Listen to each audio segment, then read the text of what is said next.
If the person is having secondary hypertension, the causes could be kidney issues, hormonal imbalances, medications, pregnancy. इन किसी भी reason से अगर patient का hypertension बढ़ रहा है यानी ब्लड प्रेशर बढ़ रहा है, then we call it secondary hypertension.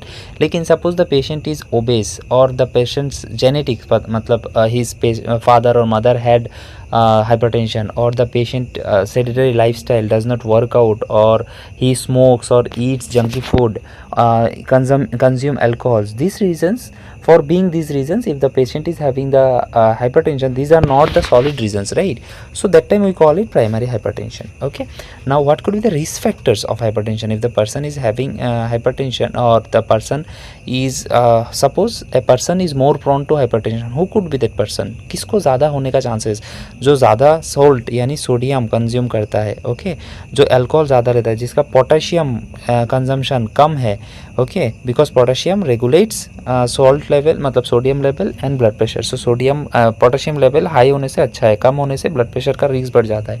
Patient overweight है या फिर स्ट्रेस है, क्रॉनिक स्ट्रेस है पेशेंट को बहुत लंबे टाइम से, उसका एज ज़्यादा हो रहा है, स्मोक कर रहा है, अल्कोहल ले रहा है, ये सब कंडीशन हाइपरटेंशन कॉज करने के लिए बहुत प्रोन होता है. ओके, ये कंडीशन है तो पेशेंट को हाइपरटेंशन होने का चांसेस ज़्यादा है.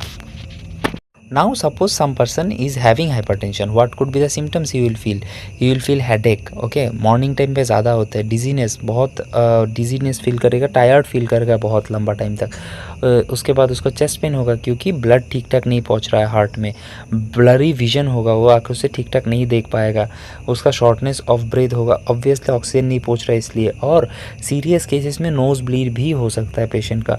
लेकिन most of the cases severe मतलब प्राइमरी स्टेज में आपको हाइपरटेंशन का कोई सिम्टम्स समझ ही नहीं आएगा. It is very much asymptomatic, मतलब कोई सिम्टम्स नहीं होगा, फिर भी अंदर ही अंदर बहुत ज़्यादा प्रॉब्लम कॉज करेगा, जैसे कि हार्ट को वीक कर देगा या फिर आपका रेस्पिरेटरी कंडीशन को अफेक्ट करेगा. इसीलिए उसको साइलेंट किलर भी बोला जाता है, क्योंकि कोई सिम्टम्स नहीं दिखाता लेकिन अंदर अंदर बहुत मतलब डैमेज कर देता है.